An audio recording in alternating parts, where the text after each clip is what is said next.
You mentioned Fincher likes to do a lot of takes. That's the famous thing about David Fincher. So what are the pros and cons of that? I think I read that he does some crazy amount.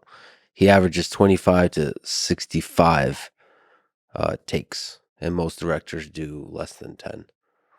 So Yeah, sometimes it's timing. Sometimes it's literally he has a stopwatch and he's timing how long a scene is taking. And then he'll say, you need to take a minute off this scene. Like a minute? Yeah, a minute off this scene. I want it to move like this. So let's pick it up. Let's pick up the pace. Let's see if we can take a minute off. why the speed? Why say it fast is the important thing for him, you think? I think because Fincher hates indulgence. And he wants people to talk the way they do in life. Which is, we don't take big dramatic pauses. Yeah, right. Before we speak. We And say what we want. and I guess actors like the dramatic pauses and the indulge in the Well, they dramatic didn't pauses. always like the dramatic pauses. I mean, look, you go back, any student of acting, you go back to the 30s and the 40s, 50s.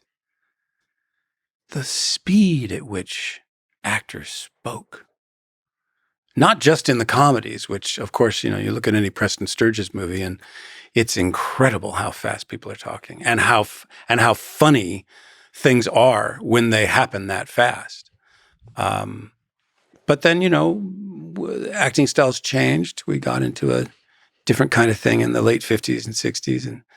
And a lot of actors are feeling it, which is, I'm not saying it's a bad thing. It's just that if you want to keep an audience engaged, as Fincher does, and I believe successfully does in all of his work, pace, timing, movement, clarity, speed are admirable to achieve. And all of that, he wants the actor to be as natural as possible, to strip away all the bullshit of Exactly. acting Yeah. and become human.